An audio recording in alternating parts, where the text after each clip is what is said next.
Hello my dear students, you are most welcome on WS academy. हमने इससे पहले जो लेक्चर नंबर 4 है उसका पार्ट 1 और पार्ट 2 किया, जिसमें हमने फॉर्म्स ऑफ गवर्नमेंट पढ़ा। आप सब लोगों को पता होगा जिसने भी क्लास अटेंड की कि हमने पहले पढ़ा कि जो फॉर्म्स ऑफ गवर्नमेंट है उसमें हमने गवर्नमेंट क्या होती है, पहले क्यों नहीं थी, उसके बाद क्यों बनी, वो सब कुछ पढ़ा। उसके बाद हमने पढ़ा डेमोक्रेसी, हमने पढ़ा टाइप, उसमें हमने पढ़ा डेमोक्रेटिक फॉर्म ऑफ गवर्नमेंट और non democratic form of government, right.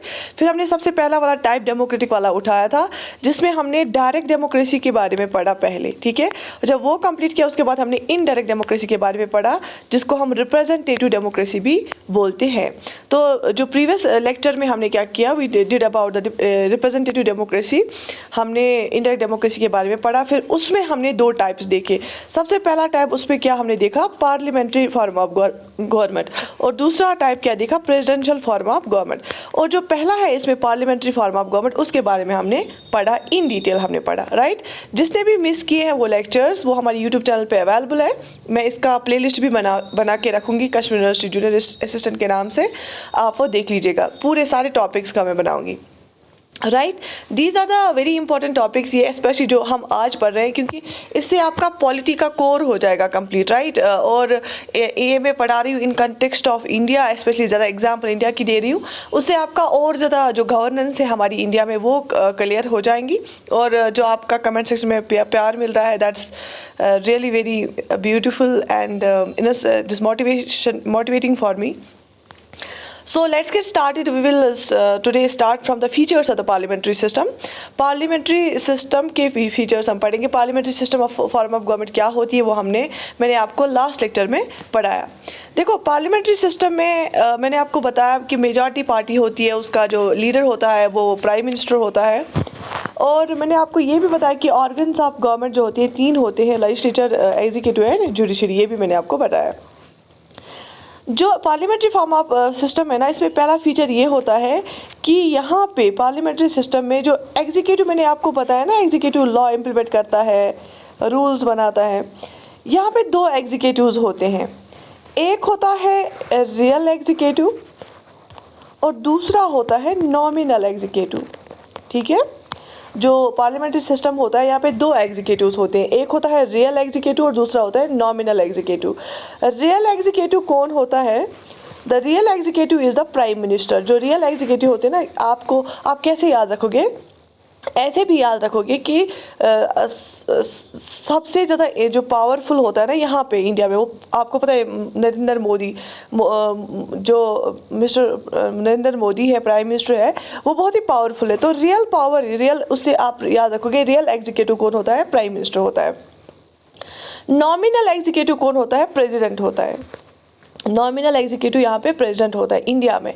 Real executive prime minister होता है, नॉमिनल एग्जीक्यूटिव में नॉमिनल एग्जीक्यूटिव प्रेसिडेंट होता है। इवन इसको हम बोलते हैं, प्राइम मिनिस्टर को हम डी फैक्टो भी बोलते हैं, डी फैक्टो लीडर। फैक्ट आप ऐसे भी याद रखना, ये एक फैक्ट है कि पीएम पावरफुल होता है, तो पीएम को हम रियल एग्जीक्यूटिव बोलते हैं या डी फैक्टो लीडर भी बोलते हैं। ये एक फैक्ट है कि रियल पावर प्राइम मिनिस्टर के पास होता है, ऐसे भी आप याद रख सकते हो। और प्रेसिडेंट जो होता है वो नॉमिनल एग्जीक्यूटिव होता है, और उसको हम डी जूरी लीडर भी बोलते हैं, डी जूरी, ठीक है, डी जूरी। ये नॉमिनल एग्जीक्यूटिव होता है president. Rule by the party that has majority in Lok Sabha. Obviously यहाँ पे जो कौन सी पार्टी गवर्नमेंट बनाती है, कौन सी पार्टी रूल करती है, वही पार्टी गवर्नमेंट बनाएगी जिसको लोकसभा इलेक्शंस में मेजॉरिटी हासिल होगी। आप बोलोगे मैम अगर मेजॉरिटी नहीं मिलेगी किसी पार्टी को, फिर क्या होता है? फिर हम देखते हैं कि पोल से पहले, वो इलेक्शन से पहले कौन सा एलायंस था, प्री पोल एलायंस, हम वो देखेंगे। अगर गठबंधन हुआ है कोई इलेक्शन से पहले, तो वो आप एक मेजॉरिटी पार्टी आपस में मिलते हैं और मेजॉरिटी पार्टी बनाते हैं। अगर इनको भी मेजॉरिटी नहीं मिली, हम तो फिर उसके बाद जो है कोalition देखते हैं। आप आफ्टर पोल इलेक्शंस के बाद कोई गठबंधन होता है, तो वो मेजॉरिटी पार्टी, उनकी सीट्स काउंट की जाती है, तो वो रूल करते हैं। तो सबसे पहले आपको ये याद रखना है कि जो भी पार्टी सबसे ज़्यादा मेजॉरिटी सीट्स लेगी लोकसभा में, वही रूलिंग पार्टी बनती है और वही गवर्नमेंट बनाती है। The cornerstone of parliamentary system of government is collective responsibility to the Lok Sabha.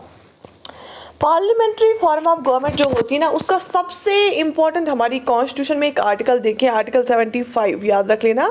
Article 75 जो है वो हमें क्या बताता है, collective responsibility to the Lok Sabha. जो जितने भी काउंसिल ऑफ मिनिस्टर्स होते हैं ना, हेडेड बाय प्राइम मिनिस्टर, क्योंकि जो रूलिंग पार्टी होती है मिनिस्टर्स वो बनाते हैं और उनको हेड कौन करता है, प्राइम मिनिस्टर। तो जो काउंसिल ऑफ मिनिस्टर होते हैं headed by prime minister, they are collectively responsible to the Lok Sabha. इसका मतलब ये है कि मैंने आपको बताया ना, पार्लियामेंट्री फॉर्म ऑफ गवर्नमेंट का सबसे बड़ा एक खूबसूरत फीचर ये है, इसमें अकाउंटेबिलिटी है, इसमें आंसरेबिलिटी है। तो लोकसभा में उनको क्वेश्चन किया जाएगा और उनको आंसर करके जो है सेटिस्फैक्ट्री आंसर देना है। लोकसभा में नो कॉन्फिडेंस मोशन पास की जाएगी, मतलब देखा जाएगा क्या अभी भी जो गवर्नमेंट है, क्या अभी भी उसके पास मेजॉरिटी सीट्स हैं। तो इसका मतलब ये है, ये मैकेनिज्म क्यों रखा गया है, सो दैट जो ये गवर्नमेंट है, रूलिंग पार्टी है, ये कोई कॉन्स्टिट्यूशन के बाहर कोई काम ना करे, ये कोई अपना जो एक मतलब दूसरों को दूसरे सेक्शंस ऑफ सोसाइटी है उनको दबाए ना, ठीक है। तो उनको चेक करने के लिए, इसलिए अगर कभी भी लगेगा कि रूलिंग पार्टी डिक्टेटरशिप चलाती है तो उनके खिलाफ नो कॉन्फिडेंस मोशन स्टार्ट किया जाएगा। अगर वो पास हो गई उनको रिज़ाइन करना पड़ेगा। और ये collectively responsible to the Lok Sabha है कि ये जो काउंसिल ऑफ मिनिस्टर्स होते हैं ना, मतलब अगर कैबिनेट ने कोई डिसीजन लिया, सबको उसको एग्री करना है, सारे मिनिस्टर्स को एग्री करना है। कोई नहीं करेगा, अगर कोई नहीं करेगा ना, उसको रिज़ाइन करना पड़ेगा, क्योंकि they are collectively responsible to the Lok Sabha. और इनकी जिम्मेवारी है, अगर एक मिनिस्टर ने कुछ ऐसी गलती की है उससे सारी गवर्नमेंट ही डूब जाएगी, राइट।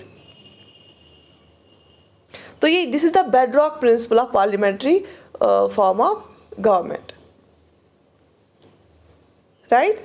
क्योंकि अगर एक मिनिस्ट्री में कोई घपला हुआ तो नो कॉन्फिडेंस मोशन पास हो गई, तो पूरे गवर्नमेंट को ही, पूरे जो है पार्टी को ही क्या करना पड़ेगा, पूरी काउंसिल को ही रिज़ाइन करना पड़ेगा।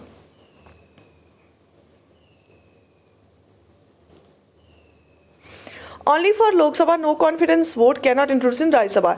यहाँ पे आपको एक बात याद रखना है, जो मैंने आपको बोला कि नो कॉन्फिडेंस मोशन हम स्टार्ट करते हैं कहाँ पे, लोकसभा में स्टार्ट होती हैं, और no confidence motion speaker accept करता है, फिर जाके उस पर वोटिंग होती है। अगर नो कॉन्फिडेंस मोशन पास होगी ना, तो गवर्नमेंट को, जो रूलिंग पार्टी होती है ना, उसको रिज़ाइन करना पड़ता है। लेकिन जो ये नो कॉन्फिडेंस मोशन है ना, ये कहाँ पे हम इंट्रोड्यूस कर सकते हैं, सिर्फ लोकसभा में। याद रख लेना, सिर्फ लोकसभा में। आपको पता होगा पार्लियामेंट के 2 हाउस होते हैं, लोकसभा और राज्यसभा। लोकसभा में सिर्फ नो कॉन्फिडेंस मोशन को पास किया जाता है, क्योंकि आर्टिकल 75 बताता भी है collective responsibility to the Lok Sabha. वहाँ पे राज्यसभा का जिक्र नहीं करके हैं, ठीक है, क्योंकि राज्यसभा जो होता है ना, परमानेंट चेंबर होता है। राज्यसभा एक परमानेंट चेंबर है, कभी डिसॉल्व नहीं होगा। जो लोकसभा ना, इसकी टर्म 5 साल की होती है। नो कॉन्फिडेंस मोशन भी हम लोकसभा में इंट्रोड्यूस करते हैं, राज्यसभा में नहीं की जाती है। ये क्वेश्चन आ सकता है। Political homogeneity is provided shared party affiliation and ideologies. देखो यहाँ पे जो फीचर्स हम पढ़ रहे हैं ना, सबसे पहला फीचर हमने ये देखा कि 2 एग्जीक्यूटिव्स होते हैं, एक रियल होता है, एक नॉमिनल होता है। रियल एग्जीक्यूटिव प्राइम मिनिस्टर होता है, नॉमिनल एग्जीक्यूटिव प्रेसिडेंट होता है, राइट। और यहाँ पे जो रूल होता है ना, वो किस पार्टी से होता है, मेजॉरिटी पार्टी रूल करती है लोकसभा में, ठीक है। तीसरा, ये तो दूसरा फीचर हमने पढ़ा। तीसरा फीचर हमने ये देखा, आर्टिकल 75 बताता है collective responsibility to the Lok Sabha. ये कलेक्टिवली रिस्पॉन्सिबल होते हैं लोकसभा में, उनको जवाब देना होता है लोकसभा में आके क्वेश्चन आवर में। उसके बाद हमने देखा पार्लियामेंट्री सिस्टम में नो कॉन्फिडेंस मोशन का यूज़ किया जाता है। नो कॉन्फिडेंस मोशन इंट्रोड्यूस की जाती है लोकसभा में, अगर ये पास होगी गवर्नमेंट को रिज़ाइन करना पड़ता है। ये भी एक फीचर है पार्लियामेंट्री सिस्टम ऑफ गवर्नमेंट। इसके बाद एक और फीचर है पॉलिटिकल होमोजेनिटी का। पॉलिटिकल होमोजेनिटी इज़ प्रोवाइडेड, क्यों? क्योंकि लोकसभा में आप देखोगे मेजॉरिटी पार्टी होगी, वो किसी एक ही पार्टी से होते हैं ना। कुछ अगर उनको ज़रूरत पड़ती है, पेंडिंग कुछ कम होती है सीट्स, तो वो इंडिपेंडेंट से लेते हैं या कोई किसी और को लेते हैं। लेकिन मेजॉरिटी ऑफ द जो उसमें मेंबर्स होते हैं, उसमें कौन से मेंबर्स होते हैं? रूलिंग पार्टी के मेंबर्स होते हैं। और उनको पॉलिटिकल होमोजेनिटी मतलब सेम पॉलिटिकल आइडियाज़ होते हैं उनके, क्योंकि जब सेम पार्टी से बिलोंग करते हैं तो पार्टी की एक अपनी आइडियोलॉजी होती है। जैसे कांग्रेस जो है ना, कांग्रेस बेसिकली ये जो बीजेपी है वो हमेशा कैपिटलिज्म की ओर, वो राइटिस्ट पॉलिटी है, पार्टी है, वो हमेशा कैपिटलिज्म की ओर, प्राइवेटाइजेशन की ओर काम करती है। इनका पहले से ही ये रहा, प्राइवेटाइजेशन की ओर काम करना। अलबत्ता कांग्रेस ऐसा नहीं करती है। तो जो बीजेपी वाले मेंबर्स होंगे, ऑब्वियसली उनकी आइडियोलॉजी भी वही होगी ना, वो ज़्यादातर बढ़ावा देते हैं प्राइवेटाइजेशन को, ठीक है।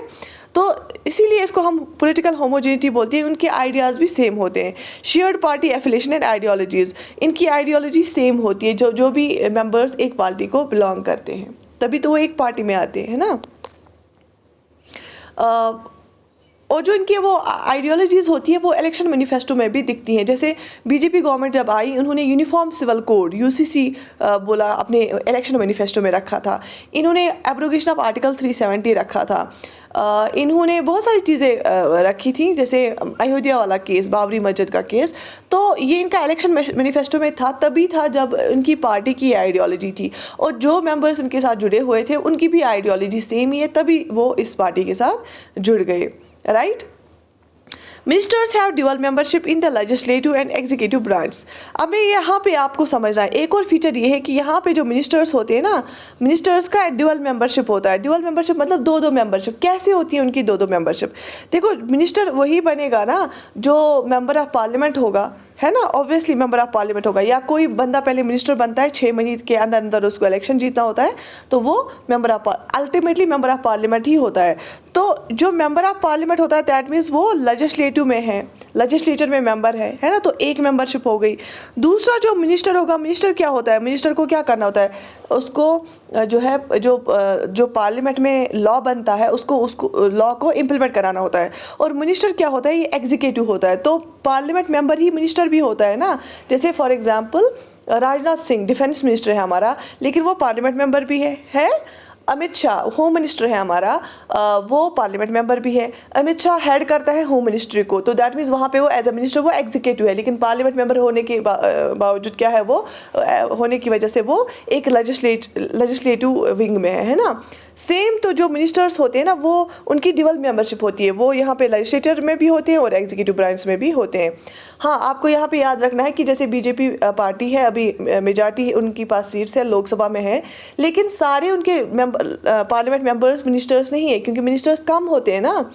तो मिनिस्टर्स कम ही होती है, कैबिनेट कम ही छोटी होती है, काउंसिल ऑफ मिनिस्टर्स कम होता है।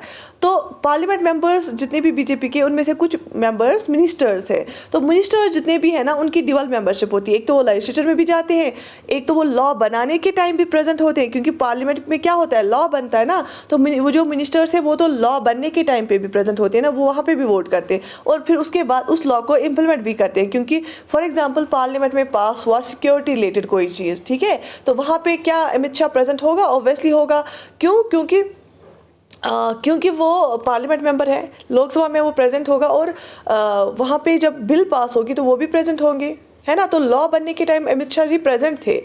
He is also home minister. जब वो लॉ बना सिक्योरिटी रिलेटेड, वो होम मिनिस्ट्री को ही इम्प्लीमेंट करना है, तो वहाँ पे वो अमित शाह सर को ही इम्प्लीमेंट करने हैं ना। तो होम मिनिस्टर उस टाइम पे एग्जीक्यूटिव रोल अदा करता है। तो ड्यूअल मेंबरशिप इसी को बोलते हैं। यहाँ पे लेजिस्लेचर में भी है वो और एग्जीक्यूटिव ब्रांच में भी है वो, ठीक है। एक और फीचर क्या है, a minister loses their position if they are absent from the parliament for 6 months in a row. अगर कोई मिनिस्टर पार्लियामेंट से एब्सेंट रहेगा 6 महीने कंटिन्यूसली 6 महीने के लिए विदाउट परमिशन, तो उसकी जो सीट है वैकेंट हो जाती है। वो लूज़ करता है अपनी पोजीशन को, तो उसकी सीट वैकेंट हो जाती है। अगर कोई मिनिस्टर जो है, या सिंपली अगर कोई मेंबर, पार्लियामेंट मेंबर 6 महीने तक, मिनिस्टर हो या पार्लियामेंट मेंबर हो, अगर 6 महीने तक विदाउट परमिशन वो एब्सेंट रहेगा continuously on consecutive basis in a रो, तो वो क्या कहता है, उसकी सीट वैकेंट हो जाती है, राइट। तो अगर किसी को एब्सेंट रहना भी है किसी इसकी वजह से, बिजी शेड्यूल क्या कुछ किसी भी ग्राउंड पे, उसको पहले परमिशन लेना होता है। The length of the government tenure depends upon whether it has a majority in a lower chamber. The Council of Ministers must resign if a motion of no confidence in the government is unsuccessful. New administration will be formed after the elections. देखो यहाँ पे क्या लिखे था, तो ये length of government इसलिए यहाँ पे लिख के है। देखो ये जो लोअर चैम्बर की बात की गई है, लोकसभा की बात की गई है, अगर किसी पार्टी के पास मेजॉरिटी होती है तो वो अपना पूरा टेन्योर बहुत अच्छे से कंप्लीट कर दी हैं। क्यों? क्योंकि उसमें कोई फितने नहीं होते हैं। एक पार्टी होती है, उसके मेंबर्स होते हैं, वो इलेक्शन जीतते हैं, तो उनमें एक कोऑपरेशन होती है ना। लेकिन अगर किसी पार्टी के लोकसभा में मेजॉरिटी नहीं आई है, अब उन्होंने दूसरी पार्टी के साथ गठबंधन किया और उसके साथ अगर कोalition गवर्नमेंट है, अब वो मेंबर्स भी हैं, तो उनको बात पे कंप्रोमाइज़ करना पड़ता है। क्यों? मैंने आपको अभी बताया, एक पर्टिकुलर पार्टी की एक आइडियोलॉजी होती है, उसमें पॉलिटिकल होमोजेनिटी होती है। लेकिन अब जब लोकसभा में दो पार्टीज़ आपस में जोड़ के क्या करती हैं, गवर्नमेंट चलाती है, तो दो पार्टीज़ की मेंबर्स जो होंगे ना, उनकी अलग अलग पॉलिटिकल आइडियोलॉजी होगी, तो वहाँ पे पॉलिटिकल हिटेरोजेनिटी आ गई। तो बात पे उनको पहले मीटिंग्स करनी पड़ती है, उनको कंप्रोमाइज़ करना पड़ता है। तो उसमें चांसेस होते हैं कि 5 साल होने से पहले ही गवर्नमेंट जो है टूट जाती है। ठीक है, क्योंकि आपने देखा होगा जब यहाँ पे जम्मू एंड कश्मीर में बीजेपी और पीडीपी ने जो है आपस में ये किया था, आपस में गवर्नमेंट बनाई थी, फिर अल्टीमेटली एक ने सपोर्ट ही छोड़ दिया। जब नो कॉन्फिडेंस मोशन हुआ तो एक ने जब सपोर्ट छोड़ा था, उनके पास जब प्रूव करनी थी लोकसभा इसमें असेंबली में सीट्स, ठीक है, वहाँ पे उनको था ही नहीं, तो फिर गवर्नमेंट ही टूट गई। तो इसमें खतरा होता है। लेकिन जब एक पार्टी के पास मेजॉरिटी होती है, वो पूरा टेन्योर अपना, वो पूरा 5 साल का टर्म कंप्लीट कर पाती है। ठीक है, मैंने आपको बताया जो पार्लियामेंट्री फॉर्म ऑफ गवर्नमेंट यहाँ पे यूनियन गवर्नमेंट सेंट्रल लेवल पे है, वही फॉर्म ऑफ पार्लियामेंट्री गवर्नमेंट जो है स्टेट्स में भी है। इसलिए मैं आपको साथ साथ स्टेट्स वाली एग्जाम्पल्स भी देती हूँ। The Prime Minister is in charge of this system of government. The PM is often chosen among the leaders of the parties that gain majority in the lower chamber. Lok Sabha में जो सबसे बड़ी party बनती है ना, लोकसभा इलेक्शन में जो party सबसे ज़्यादा मेजॉरिटी सीट्स लेती है, वही फिर क्या बनाती है, गवर्नमेंट बनाती है। और उनका जो लीडर होता है, उस पार्टी का जो लीडर होता है, वही कन्वेंशनली वही प्राइम मिनिस्टर बनता है। जैसे कभी कभी क्या होता है, देखो जहाँ पे जब कांग्रेस ने जीता, उनका लीडर कौन था? उनका लीडर सोनिया गांधी थी। लेकिन उसने फिर खुद ही बोला कि मैं प्राइम मिनिस्टरशिप नहीं लूँगी। अदरवाइज जो लीडर होता है मेजॉरिटी पार्टी का, अगर कोई नहीं होगा तो वो अपनी पार्टी मेंबर्स चुनते हैं। जैसे प्राइम मिनिस्टर मोदी पहले से बोला था कि हमारा प्राइम मिनिस्टर कैंडिडेट यही है, लीडर यही है। जब ये मेजॉरिटी में आ गई तो उन्होंने उन्हीं को क्या बनाया, प्राइम मिनिस्टर बनाया। और गवर्नमेंट का पूरा देखभाल करना, कोऑर्डिनेशन करना, आपस में पूरा देखना, ये फिर प्राइम मिनिस्टर का ही काम होता है। A close working relationship exists between the legislature and executive. In this situation, the parliament is legislative and the prime minister and the council of ministers make up the executive. Since the members of parliament choose the prime minister and ministers, it appears that executive branch is derived from the legislature. जो कि मैंने आपको बताया, जो council of ministers होते हैं ना, उनको हेड करता है पीएम। ठीक है, ये जो पीएम और काउंसिल ऑफ मिनिस्टर्स होते हैं ना, ये बेसिकली हेड करते हैं ना डिफरेंट मिनिस्ट्रीज़ को, तो ये एग्जीक्यूटिव होते हैं। लेकिन आप मुझे बताओ, ये लोकसभा में भी होते हैं ना? लोकसभा में आपको याद रखना है, मैं एक पॉइंट यहाँ पे बताऊंगी। लोकसभा में जो ये होते हैं ना, क्या बोलते हैं इसको, एक तो रूलिंग पार्टी होती है, अपोजिशन भी होता है ना हमारे पास, है ना। और जो लोकसभा में बैठे होते हैं उसमें प्राइम मिनिस्टर और काउंसिल ऑफ मिनिस्टर्स भी होते हैं। यहाँ से एग्जीक्यूटिव ब्रांच में आते हैं, तो इसलिए हम ड्यूअल मेंबरशिप बोलते हैं। और हम बोलते हैं कि ऐसा लगता है कि जो एग्जीक्यूटिव ब्रांच है हमारा, उसको हम डिराइव करते हैं लेजिस्लेचर से ही, क्योंकि वो सारे लेजिस्लेचर के भी मेंबर्स होते हैं, है ना। तो और जब एक बिल पास करनी होती है, उसको अपोजिशन भी हो सकता है, जो हमारे जो अपोजिशन मेंबर्स होते हैं वो उसको अपोज भी करते हैं। ठीक है, तो इसके बाद ये तो हमने पार्लियामेंट्री सिस्टम के फीचर्स पढ़े। इसके बाद हम पढ़ेंगे मेरिट्स क्या है पार्लियामेंट्री सिस्टम की। सबसे पहला जो एडवांटेज है वो है better coordination between the executive and legislature. अब मुझे बताओ, जिनको लॉ इंप्लीमेंट करना है, डिफरेंट मिनिस्टर्स को अपनी मिनिस्ट्रीज़ में लॉ इंप्लीमेंट कराना है, ठीक है। फॉर एग्जांपल एग्रीकल्चर के रिलेटेड कोई लॉ पास हुआ, एग्रीकल्चर मिनिस्टर उसको अपनी मिनिस्ट्री में पूरी तरह रूल्स एंड रेगुलेशन बनाएगा और बोलेगा किसको इंप्लीमेंट करना है। लेकिन वो एग्रीकल्चर मिनिस्टर कहाँ पे भी प्रेजेंट था, पार्लियामेंट में भी प्रेजेंट था। तो बेटर कोऑर्डिनेशन है ना एग्जीक्यूटिव और लेजिस्लेचर के बीच में। क्यों? क्योंकि एग्जीक्यूटिव्स जो होते हैं, कुछ एग्जीक्यूटिव्स लेजिस्लेचर में भी होते हैं, लॉ बनाने के टाइम पे भी होते हैं, उनको पता होता है इस लॉ में क्या है, ये क्यों बनाया गया, ठीक है। तो इजी होता है। फिर जब ये एग्जीक्यूटिव अपनी मिनिस्ट्री को हेड करते हैं ना, ये फिर एग्जीक्यूटिव्स में भी दो टाइप्स होते हैं। एक तो पॉलिटिकल एग्जीक्यूटिव होता है, यही मिनिस्टर्स। दूसरे होते हैं परमानेंट एग्जीक्यूटिव, मतलब जो सिविल सर्वेंट्स होते हैं। फिर ये अपनी मिनिस्ट्री के सिविल सर्वेंट्स को, जो सेक्रेटरीज होती हैं, उनको ऑर्डर करते हैं कि ऐसे ऐसे ऐसे करना है। तो यहाँ पे क्लोज कोऑर्डिनेशन मिलता है देखने को, ठीक है। क्योंकि जिसको लॉ इम्प्लीमेंट करना होता है वो लेजिस्लेटर का भी पार्ट है, उसको पूरा समझ आया होता है लॉ, और जब ये वो वोट करेंगे सारे एग्जीक्यूटिव तभी तो लॉ पास हो जाएगा। तो इसमें क्लोज कोऑर्डिनेशन होती है, कोई दिक्कत नहीं आती। ये सबसे बड़ी एडवांटेज है पार्लियामेंट्री सिस्टम ऑफ गवर्नमेंट की। और यहाँ पे कोई अथॉरिटेरियनिज्म नहीं है। जब हम non democratic form of government पढ़ेंगे उसमें हम टाइप पढ़ेंगे अथॉरिटेरियनिज्म, मतलब यहाँ पे कोई एक बंदा खुद की नहीं सुनाएगा कि डिक्टेटरशिप स्टार्ट करेगा, ऐसा कुछ भी नहीं है। अगर कोई लॉ पास हुआ, फॉर एग्जांपल ट्रैफिक लॉ कोई पास हुआ, अब जो ये होता है ट्रैफिक का के रिलेटेड, जो ट्रांसपोर्ट मिनिस्टर होता है वो क्या करता है, उसको वो अप्लाई करना है, उसके लिए फंड्स भी आए हैं फॉर एग्जांपल। अब अगर उसने कुछ गड़बड़ किया, कुछ अपनी ही मनमानी की, उसको कल को लोकसभा में क्वेश्चन आवर में पूछा जाएगा। He is answerable to Lok Sabha, है ना, he is answerable to the people of India.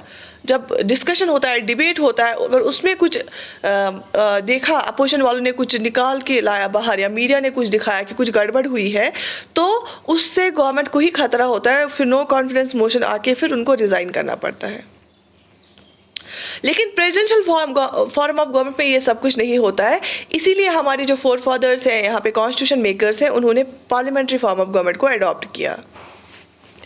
इसमें inclusive and participatory decision making होती है, क्योंकि आप देखो जब फॉर एग्जांपल कोई लॉ पास करना है, कोई बिल पास करनी है, जब तक ना हर एक मेंबर वोट करेगा, पास करेगा, मेजॉरिटी मेंबर्स वोट करेंगे, तब तक वो पास नहीं होगी, है ना। तो पार्टिसिपेटरी डिसीजन मेकिंग, सिर्फ एक बंदे का डिसीजन कुछ नहीं करेगा। कैबिनेट जब बैठती है, काउंसिल ऑफ मिनिस्टर्स में जो डिसीजन लिया जाता है वो सारे वहाँ पे प्रेजेंट होते हैं, कैबिनेट मिनिस्टर सारे प्रेजेंट होते हैं। तो inclusive and participatory decision making होती है। और ये भी होता है कि आपको पता होगा कि रिजर्वेशन दी जाती है शेड्यूल कास्ट, शेड्यूल ट्राइब को, और वो भी फिर पार्लियामेंट मेंबर्स बनते हैं, और उनके जो मेंबर्स होते हैं वो भी डिसीजन मेकिंग में पार्टिसिपेट करते हैं। तो इसलिए हम बोलते हैं इंक्लूसिव डिसीजन मेकिंग है।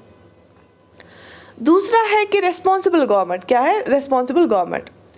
रेस्पॉन्सिबल गवर्नमेंट मैंने आपको बार बार बताया कि the parliament holds ministers accountable for their actions, discussions, a motion up for adjournment, a motion for no confidence, all are used as tools। तो different tools को use किया जाता है। एक तो डिस्कशन होता है, पार्लियामेंट जो है ना बहुत ही इंपॉर्टेंट इंस्टीट्यूशन है हमारी कंट्री का, वहाँ पे डिस्कशन होता है, डिबेट होता है, एडजर्नमेंट मोशन पास की जाती है, नो कॉन्फिडेंस मोशन पास की जाती है, या क्वेश्चन और होता है। Different tools, calling attention motion, ठीक है, क्योंकि ये पार्लियामेंट वाली चैप्टर में आती है, डिफरेंट, ये अलग अलग हम पढ़ते हैं। Calling attention motion, short notice motion, adjournment motion, या no confidence motion, discussions, debates, question hour, ये डिफरेंट टूल्स है पार्लियामेंट में जिससे कि एक एग्जीक्यूटिव को अकाउंटेबल ठहराया जाता है।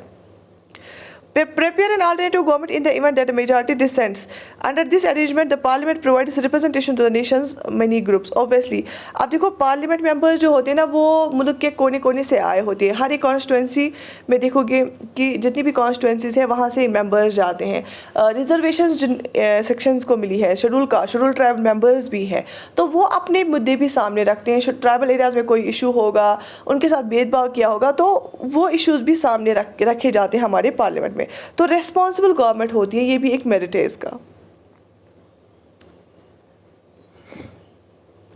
और इंडिया लाइक जो नेशन लाइक इंडिया है, कंट्री लाइक इंडिया, उस वहाँ पे बहुत ज़्यादा ज़रूरी है पार्लियामेंट्री फॉर्म ऑफ गवर्नमेंट, क्योंकि हमारी आबादी ही इतनी ज़्यादा है और जो कंट्री है वो इतने बड़े एरिया पे फैला हुआ है कि क्लाइमेट की डिफरेंस है, ज्योग्राफी की डिफरेंस है, कल्चर की डिफरेंस है, इवन डिफरेंट रिलीजन्स के लोग यहाँ पे, डाइवर्सिटी बहुत ज़्यादा है, चाहे लिंग्विस्टिक डाइवर्सिटी हो, रिलीजियस डाइवर्सिटी हो, एथनिक डाइवर्सिटी हो, कल्चरल डाइवर्सिटी हो, there is a lot of diversity. तो वहाँ पे ये सिस्टम होना बहुत ज़रूरी है, क्योंकि जब तक ना आप एक हमारे रिप्रेजेंटेटिव को अकाउंटेबल ठहराओगे तब तक वो अच्छे से काम नहीं करेगा। और ये सिस्टम बहुत ही फ्लेक्सिबल सिस्टम है। और इस सिस्टम में अगर हमें बहुत ही सिंपल है प्राइम मिनिस्टर को भी रिप्लेस करना अगर ज़रूरत पड़ेगा, क्योंकि अगर हमें लगेगा कि प्राइम मिनिस्टर एक डिक्टेटर बना है, ये डिफरेंट सेक्शंस ऑफ सोसाइटी का ख्याल नहीं रखता है, तो नो कॉन्फिडेंस मोशन से इजीली उसको रिमूव किया जा सकता है।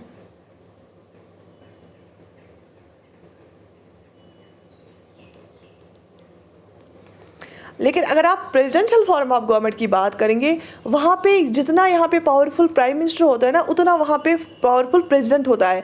लेकिन जो वहाँ पे प्रेसिडेंट होता है ना, वो पार्लियामेंट का पार्ट नहीं होता है, उसको रिमूव करना बहुत ही मुश्किल होता है। ठीक है, जैसे इंडिया में प्राइम मिनिस्टर है, बहुत ही पावरफुल है, लेकिन अमेरिका का प्रेसिडेंट ऐसा पावरफुल होता है क्योंकि वहाँ पे प्रेसिडेंशियल फॉर्म ऑफ गवर्नमेंट है। यहाँ पे प्राइम मिनिस्टर को अगर हमें लगेगा कि डिक्टेटरशिप दिखा रहा है, हम इजीली इसको रिमूव कर सकते हैं नो कॉन्फिडेंस मोशन से, क्योंकि ये पार्ट ऑफ पार्लियामेंट है ना, प्राइम मिनिस्टर पार्लियामेंट में बैठता है। लेकिन यूएस में क्या है, प्रेसिडेंशियल फॉर्म ऑफ गवर्नमेंट है, अगर वहाँ पे कोई दिखेगा डिक्टेटरशिप, उसको रिमूव करना इजी नहीं है, क्योंकि वहाँ पे प्रेसिडेंट जो है पार्ट ऑफ कांग्रेस नहीं होता है। पार्ट ऑफ कांग्रेस वहाँ का मतलब होता है पार्लियामेंट नहीं होता है। ठीक है, अब डीमेरिट्स क्या है? डीमेरिट्स है कि कैबिनेट लेवल डिक्टेटरशिप, क्योंकि government is headed by prime minister, एक कैबिनेट बनी हुई होती है डिफरेंट मिनिस्टर्स की। इसमें ज़रूरी नहीं है कि मिनिस्टर्स सब्जेक्ट एक्सपर्ट्स होते हैं। फॉर एग्जांपल जैसे लालू प्रसाद यादव जो है, वो रेलवे मिनिस्टर रहे बहुत टाइम तक, और उनकी क्वालिफ़िकेशन भी ज़्यादा नहीं है, मगर उनने मतलब ये ज़रूरी नहीं है कि कोई हाईली क्वालिफाइड बंदा हो। जैसे हेल्थ मिनिस्टर फॉर एग्जांपल कोई होता है, वो डॉक्टर नहीं होता है, उसको मेडिकल नॉलेज बिल्कुल भी नहीं होती है, तो वो एक्सपर्ट्स नहीं होते हैं। अब अगर कैबिनेट मिनिस्टर ने कोई भी डिसीजन ले लिया, वो तो वैलिड है, but he is not an expert, वो डिजास्टर्स भी हो सकता है ना। तो कैबिनेट लेवल, कैबिनेट जो चाहेगी ना वो कर सकती है, कैबिनेट लेवल पे ही डिसीजंस होते हैं, लेकिन वो एक्सपर्ट्स नहीं होते हैं। तो sort of cabinet level dictatorship यहाँ पे देखने को मिलती है, क्योंकि कैबिनेट ही सारा कुछ गवर्नमेंट चलाती है, जो कैबिनेट में डिसाइड होगा वही होता है। और प्राइम मिनिस्टर को कम ऑप्शंस होते हैं जब उसको मिनिस्टर्स को चूज़ करना होता है। क्यों? क्योंकि मिनिस्टर वही बन सकता है जो पार्लियामेंट मेंबर होगा, तो प्राइम मिनिस्टर आउटसाइडर को मिनिस्टर नहीं बना सकते। हाँ, अगर किसी को बनाया भी, उसको 6 महीने के अंदर अंदर पार्लियामेंट में मेंबर बनना है इलेक्शन जीत के, तो प्राइम मिनिस्टर के पास ज़्यादा ऑप्शंस नहीं होते हैं मिनिस्टर बनाने के time.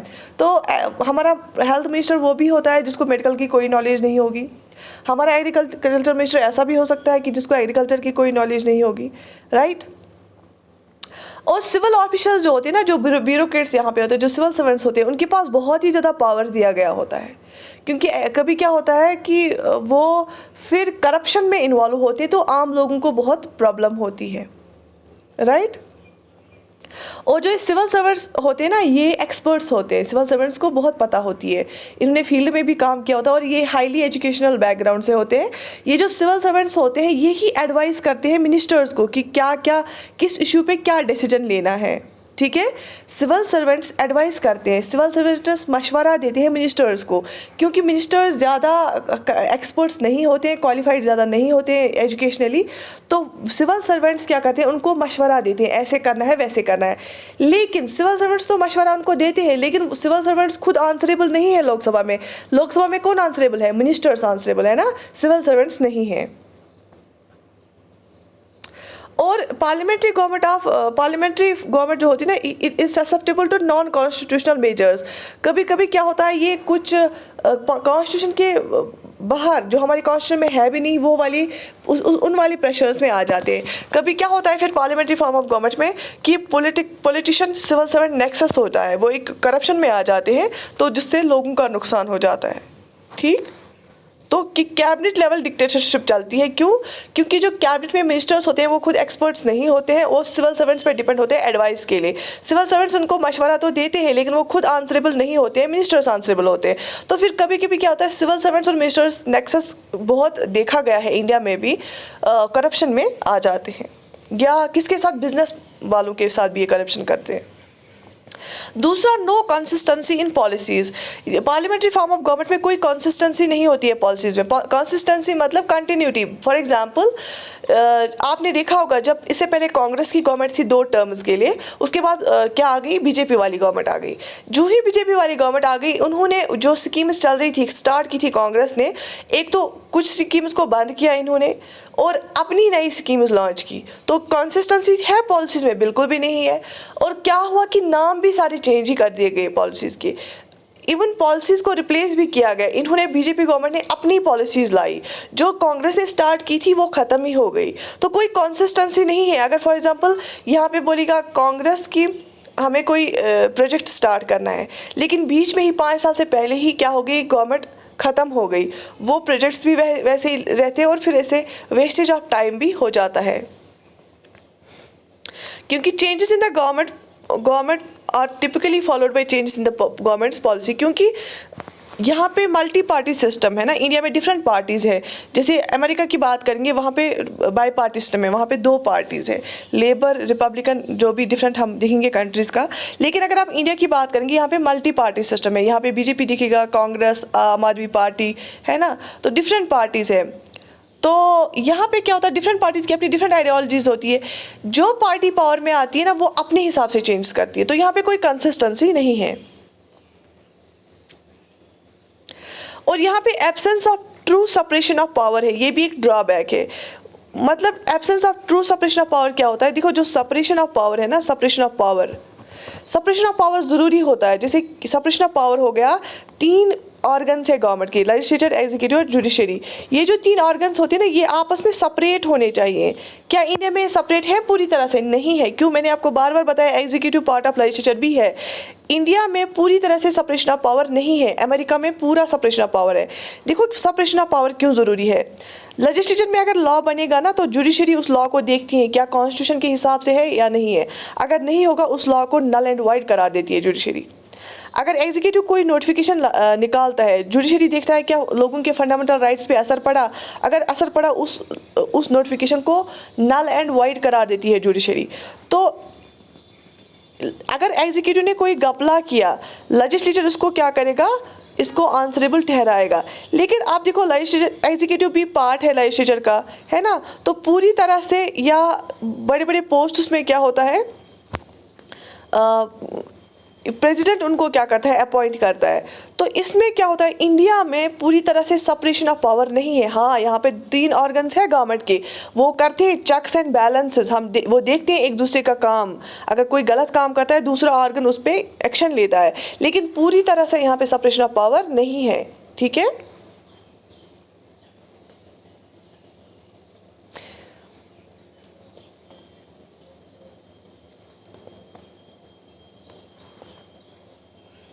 If the government holds a sizable majority in the house, this is particularly true. देखो, अब अगर किसी मिनिस्टर ने गलती की, फ्रॉड किया, ठीक है, अब उसके खिलाफ यहाँ पे पार्लियामेंट में बात उठी, तो जब गवर्नमेंट के पास मेजॉरिटी होती है ना, उनको डर नहीं होता है। अगर कोई भी नो कॉन्फिडेंस मोशन भी पास होगी, तो वो अपने मेंबर्स, उनके पास इतनी सीट्स होती हैं, वो कोई भी बिल, या फॉर एग्जांपल कोई भी ये चाहेगा अपने हिसाब से कोई बिल लाए। अगर मेजॉरिटी गवर्नमेंट होगी ना, उनको दूसरों की सपोर्ट की ज़रूरत ही नहीं पड़ती है। इसीलिए जो इंडिया में क्या है, इंडिया में जब एग्जीक्यूटिव पार्ट ऑफ लेजिस्लेचर भी है ना, तो यहाँ पे ज़्यादातर सेपरेशन ऑफ पावर नहीं देखने को मिलता है। सेपरेशन ऑफ पावर बहुत ज़रूरी होता है, लेकिन प्रेसिडेंशियल फॉर्म ऑफ गवर्नमेंट जो होती है ना, एक तो वहाँ पे पॉलिसीज़ कंसिस्टेंट रहती है, वहाँ पे अनस्टेबल गवर्नमेंट नहीं रहता है, क्योंकि कोई कोलिशन नहीं होता है। और यहाँ वहाँ पे क्या होता है, सेपरेशन ऑफ पावर बिल्कुल देखने को मिलता है, 100% सेपरेशन ऑफ पावर को देखने को मिलता है। एक और यहाँ पे ड्रॉबैक ये भी है, जैसे फॉर एग्जांपल पार्लियामेंट मेंबर है, अगर किसी पार्लियामेंट मेंबर को लगा कि ये बिल सही नहीं है, हाँ उसकी पार्टी ने ही लाई है, फॉर एग्जांपल बीजेपी पार्टी ने कोई बिल लाई है, लेकिन किसी बीजेपी मेंबर को लगा कि अगर बीजेपी ने, फॉर एग्जांपल मैं एग्जांपल दे रही हूँ, किसी एक ऐसी बिल लाई है, वो किसी एक पर्टिकुलर सेक्शन, मतलब कोई एक ऐसा ये लाया है, प्रोजेक्ट लाया है जो किसी ट्राइबल एरिया को रिप्लेस करना पड़ेगा, उनको डिस्प्लेसमेंट करनी पड़ेगी, उसको डिस्प्लेस करना पड़ेगा, तो वहाँ पे वो प्रोजेक्ट उनको बनाना है। उस वजह से उनको अपने जो है लोकेशन चेंज करनी पड़ेगी। अब उनको ये भी बोला गया कि आपको दूसरी जगह देंगे।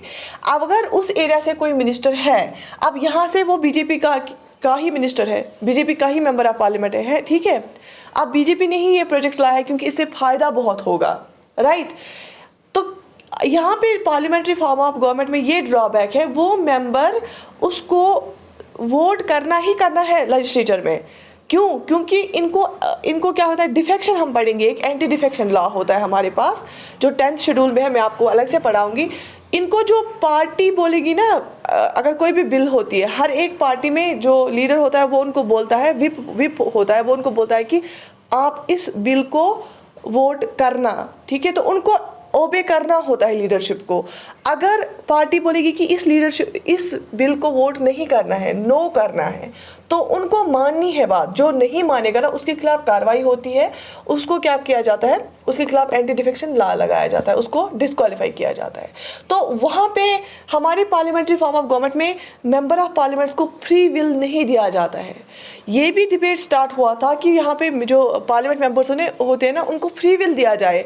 अगर उनको खुद लगा कोई बिल हमारी पार्टी ने ही लाई है लेकिन वो सही नहीं है किसी सेक्शन ऑफ सोसाइटी के लिए, ज़रूरी नहीं है कि वो उसको वोट करे। अगर बड़े बड़े डिसीजन है, जैसे अपनी पार्टी को बचाना है नो कॉन्फिडेंस मोशन के टाइम या कोई अमेंडमेंट के टाइम है, उस टाइम रखो, ठीक है, लीडरशिप का मानो, लेकिन छोटे छोटे इश्यूज़ पे एटलीस्ट फ्री विल होनी चाहिए ना। लेकिन हमारे गवर्नमेंट में, हमारी इंडिया में सिस्टम ऐसा है कि यहाँ पे एंटी डिफेक्शन लॉ है, यहाँ पे आपको विप का मानना पड़ेगा, यहाँ पे आपको लीडर का मानना पड़ेगा। अगर लीडर बोलेगा कि इस बिल पे यस करना है तो आपको करना ही करना पड़ेगा। अगर बोलेगा कि नो करना है तो आपको करना ही करना पड़ेगा।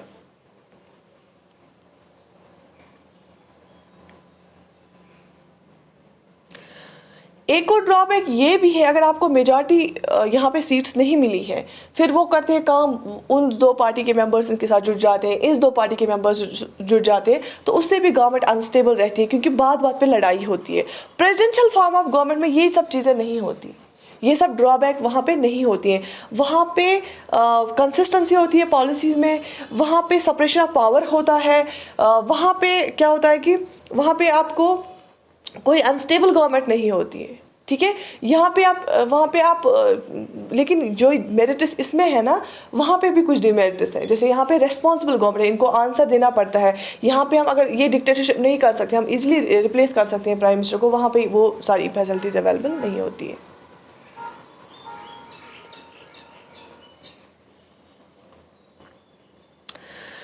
यहाँ पे एक और डीमेरिट ये लिखा है कि the system produces law makers with the sole goal of advancing to the executive branch, they lack the necessary qualification to pass laws. यहाँ पे बोला जाता है कि सबसे ज़्यादा जो पार्लियामेंट मेंबर्स होते हैं ना, उनका गोल क्या होता है, मिनिस्टर बनना। मतलब यहाँ पे जो लेजिस्लेचर में आता है ना, उनका गोल होता है कि हमें भी कोई पोर्टफोलियो मिले, मिनिस्टर बने हम, उनका मेन गोल वही होता है। इवन मिनिस्टर बनने के लिए का उनका गोल होता है, लेकिन उनके पास नेसेसरी क्वालिफिकेशंस नहीं होती है किसी कोई लॉ पास करने की। फॉर एग्जांपल डेटा प्रोटेक्शन पे कोई लॉ आया, क्योंकि आजकल ज़्यादातर कंप्यूटर्स में हमारा डेटा, लोगों का डेटा, पब्लिक डेटा बहुत होता है। साइबर सिक्योरिटी पे कोई लॉ आया, वो उनकी क्वालिफिकेशन उतनी नहीं होती है। लॉज तो कौन पास करते हैं, लॉ तो पास करते हैं ना पार्लियामेंट मेंबर्स, लेकिन वो हमारे, क्योंकि वो हमारे रिप्रेजेंटेटिव्स होते हैं। लेकिन उसमें कुछ ऐसे मेंबर्स भी होते हैं जिनको खुद कंप्यूटर चलाना भी नहीं आता है ना, तो उनके पास उतनी क्वालिफिकेशन नहीं होती। ये भी एक ड्रॉबैक है।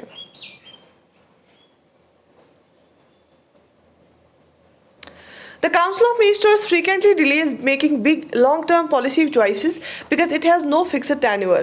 तो इसमें डिलेज भी बहुत ज़्यादा होता है, डिले भी होता है कि कुछ ऐसे इंपॉर्टेंट या लॉन्ग टर्म पॉलिसीज़ बनानी है, उनको डिले भी किया जाता है, क्योंकि उसमें कोई पर्टिकुलर टाइम थोड़ी फिक्स करके होता है, ठीक है। तो I think this is sufficient for today. इंशाल्लाह tomorrow I will provide another lecture, उसमें हम फिर डिफरेंसेस देखेंगे पार्लियामेंट्री और प्रेसिडेंशियल में, और प्रेसिडेंशियल का भी मैं आपको थोड़ा कुछ बताऊंगी। आई होप आपको बहुत सारी चीज़ें सीखने को मिली होंगी कि जो हमारी इंडिया में गवर्नेंस का सिस्टम है, जो हमारी इंडिया में गवर्नमेंट का सिस्टम है, उसका आपको समझने को कुछ मिला होगा। And thank you so much for your response. Do right in the comment section कि आपको ये जो आज मैंने पढ़ाया समझ आया कि नहीं आया। एंड यस, आपको रेगुलर बेसिस पे, आप डेली बेसिस पे जो है लेक्चर्स मिलेंगी एवरी डे एट 8:15 PM। तो stay connected and subscribe to our channel and share it with your friends. Allah Hafiz.